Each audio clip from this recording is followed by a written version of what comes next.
Mise au point sur la situation au Niger. Les chefs des pays de l'Afrique de l'Ouest se réunissent à nouveau jeudi pour discuter de la situation au Niger 2 semaines après un coup d'État. Ils avaient donné aux militaires un ultimatum pour rétablir le président élu Mohamed Bazoum, sinon ils envisageaient d'utiliser la force. Lors de cette réunion, les dirigeants de ces pays vont examiner ce qui se passe politiquement au Niger récemment, selon un message publié lundi par la CEDEAO.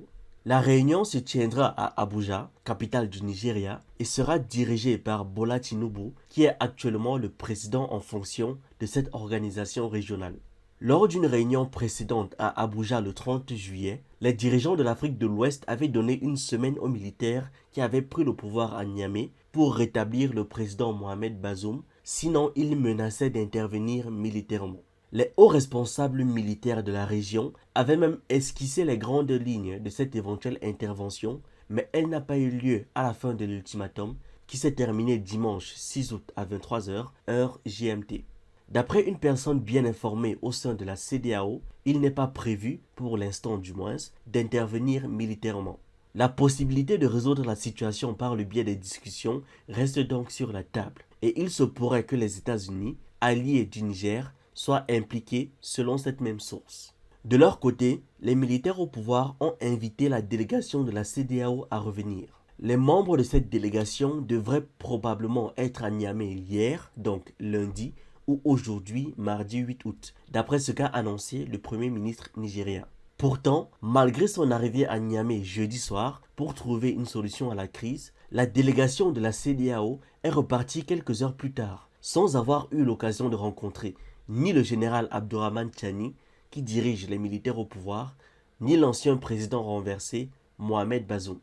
Selon Matthew Miller, un porte-parole du département d'État américain à Washington, il reste encore une possibilité de mettre fin au coup d'État au Niger grâce à des démarches diplomatiques. Quant à Leonardo Santos Simao, le représentant du secrétaire général de l'ONU pour l'Afrique de l'Ouest et le Sahel, il se trouve actuellement à Abuja pour engager un dialogue avec les différentes parties régionales d'après un communiqué de l'organisation. Plusieurs voix africaines ont rejeté ces derniers jours l'option militaire. Le chef de la diplomatie malienne, Abdoulaye Diop, a averti que l'intervention militaire pourrait être une catastrophe. Les sénateurs nigérians, un poids lourd au sein de la CEDEAO, ont plaidé en faveur du renforcement des solutions politiques et diplomatiques. L'Algérie, un autre voisin du Niger et un acteur clé dans la région du Sahel, a considéré qu'une intervention serait une menace directe pour son pays, selon son président Abdelmadjid Tebboune. Le ministre béninois des Affaires étrangères, Olusegun Adjadi Bakari, a déclaré vendredi que la diplomatie devrait être la solution privilégiée au coup d'État au Niger. Certains pays occidentaux ont également exprimé leur soutien à une solution diplomatique. L'Allemagne estime que les efforts de médiation en sont au début, tandis que l'Italie espère que l'ultimatum de la CEDEAO sera prolongé, selon le ministre italien des Affaires étrangères, Antonio Tajani. Dans un contexte similaire, l'armée malienne a envoyé une délégation officielle conjointe avec le Burkina Faso à Niamey. Cette délégation réaffirme la décision des présidents Assimi Goïta pour le Burkina Faso et Ibrahim Traoré pour le Mali de participer pleinement aux opérations de légitime défense aux côtés des forces de défense et de sécurité nigériennes, a déclaré le porte-parole du gouvernement malien, Abdoulaye Maïga. Peu avant la fin de l'ultimatum établi par la CEDEAO, les militaires ont annoncé la fermeture de l'espace aérien nigérien jusqu'à nouvel ordre. Ils ont justifié cette décision en évoquant une menace d'intervention de la part des pays voisins qui se précisent. De plus, ils ont ajouté que tout État impliqué serait considéré comme participant aux hostilités. La fermeture de l'espace aérien a eu des conséquences sur les vols desservant certaines destinations africaines opérées par des compagnies européennes. La compagnie aérienne française Air France a d'ailleurs suspendu ses vols vers et depuis les capitales maliennes et burkinabé jusqu'au 11 août en raison de la fermeture de l'espace aérien nigérien. Lundi, après la fin de l'ultimatum donc, la situation à Niamey était relativement calme et il n'y avait pas de déploiement exceptionnel des forces de sécurité visibles, selon des journalistes de l'AFP présents sur place. La veille, dimanche, environ 30 000 partisans des militaires se sont réunis dans le plus grand stade de la capitale pour manifester leur soutien et démontrer leur force. On dira ce qu'on veut, on pourra faire les analyses qu'on veut, Mais sur ce coup-ci, le président français joue gros. Ce coup d'État au Niger fait suite à ceux survenus au Mali, en Guinée et au Burkina Faso. Et, étrangement, à chaque fois, ils sont marqués par une opposition envers la France.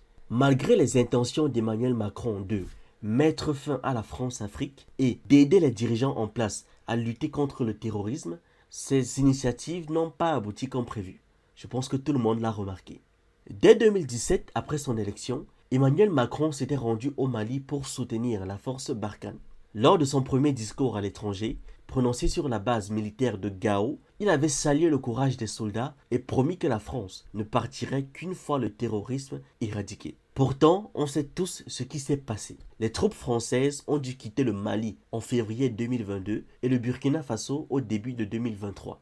En novembre 2017 encore, à l'université de Ouagadougou au Burkina Faso, le président français avait également fait une promesse majeure à la jeunesse africaine: ouvrir une nouvelle page de la relation entre l'Afrique et la France. Cependant, comme vous l'aurez aussi remarqué, cette promesse a également été contrecarrée pour plusieurs raisons. Tout d'abord, la France est toujours perçue à travers son passé colonial et l'élection d'un président jeune après la décolonisation n'a pas suffi à changer cette perception. Ensuite, la France continue d'avoir des intérêts économiques significatifs en Afrique, tandis que les jeunes Africains ressentent de la frustration face aux difficultés pour obtenir des visas pour la France, entre autres. De plus, la montée en puissance de la Russie joue un rôle dans cette affaire. Malgré les revers subis par Poutine, Moscou reste un nouveau partenaire attractif pour de nombreux Africains au détriment de la France et de l'Europe. C'est pourquoi, à mon avis, le président français suit de près les événements au Niger, car leurs conséquences ne se limiteront pas à l'Afrique de l'Ouest. Le dénouement pourrait avoir un impact significatif sur la crédibilité de la France sur la scène internationale. Au Tep la famille, j'espère que vous allez bien. Nous sommes mardi le 8 août 2023. Voici quelques actualités sur l'Afrique et sa diaspora. Pour les nouveaux sur cette chaîne, on parle de culture africaine, d'actualité, de sciences humaines et on s'édifie sur un ensemble de choses qui nous permettent d'anticiper et d'être prêts à toute éventualité. Je vous encourage donc à vous abonner, à liker cette vidéo et à la partager en statut WhatsApp, sur Facebook, sur Instagram ou même ailleurs. C'est totalement gratuit et ça fait toujours plaisir. Emmanuel Macron n'est pas invité au sommet des BRICS. En Afrique du Sud, la ministre des Affaires étrangères, Naledi Pandor, a tenu une conférence de presse ce lundi 7 août pour discuter des préparatifs du sommet des BRICS qui se tiendra du 22 au 24 août à Johannesburg. Elle a abordé plusieurs points, notamment la liste des invités qui compte 67 dirigeants de pays africains et du Sud. On savait déjà que le président russe Vladimir Poutine participera virtuellement au sommet et qu'il sera représenté par Sergei Lavrov. Cependant, la ministre a également précisé qu'Emmanuel Macron, le président français, qui avait exprimé son désir de participer à ce sommet des BRICS, n'a pas reçu d'invitation. Le président de l'Union africaine déclaré persona non grata au Mali et au Burkina Faso. À partir du 14 août prochain, le président en exercice de l'Union africaine, Azali Assoumani, ne se rendra plus au Mali ni au Burkina Faso, comme cela était initialement prévu depuis un certain temps. Ces deux pays d'Afrique de l'Ouest ont choisi de ne pas accueillir le dirigeant comorien. Pendant les visites prévues, Azali Assoumani avait l'intention d'évaluer les calendriers électoraux du Mali et du Burkina Faso en vue de faciliter le retour à l'ordre constitutionnel. Cette décision semble être une réaction de représailles et remonte probablement au 27 juillet, quand plusieurs chefs d'État africains, y compris celui des Comores, ont décidé de boycotter la séance photo lors du sommet de Saint-Pétersbourg. La raison en était la présence des dirigeants du Mali et du Burkina Faso, tous les deux arrivés au pouvoir à la suite de coups d'État. Hormis Azali Assoumani, les présidents du Sénégal, Macky Sall, de la Guinée-Bissau, Umaro Sissoko Embalo, et de la République du Congo, Denis Sassou Nguesso, ont également refusé de participer à la séance photo collective. Des travaux scientifiques menés auprès de populations africaines par des chercheurs suisses, britanniques et canadiens ont permis de découvrir le CHD1L, un gène naturel présent dans le corps qui serait capable de ralentir la propagation du VIH.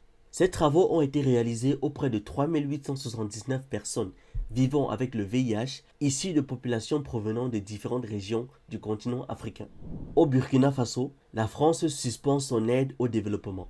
Depuis la prise du pouvoir par Ibrahim Traoré, les relations entre le Burkina Faso et la France n'ont pas cessé de se dégrader. La France suspend jusqu'à nouvel ordre toutes ses actions d'aide au développement et d'appui budgétaire au Burkina Faso, a annoncé dimanche 6 août le ministère français des Affaires étrangères. Les projets en cours de l'aide française au développement en faveur du Burkina Faso représentent 482 millions d'euros, tandis que l'aide budgétaire programmée en 2022 s'élève à 13 millions, a indiqué le Quai d'Orsay.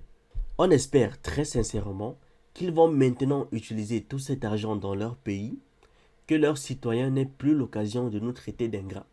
Je dis ça, je dis rien.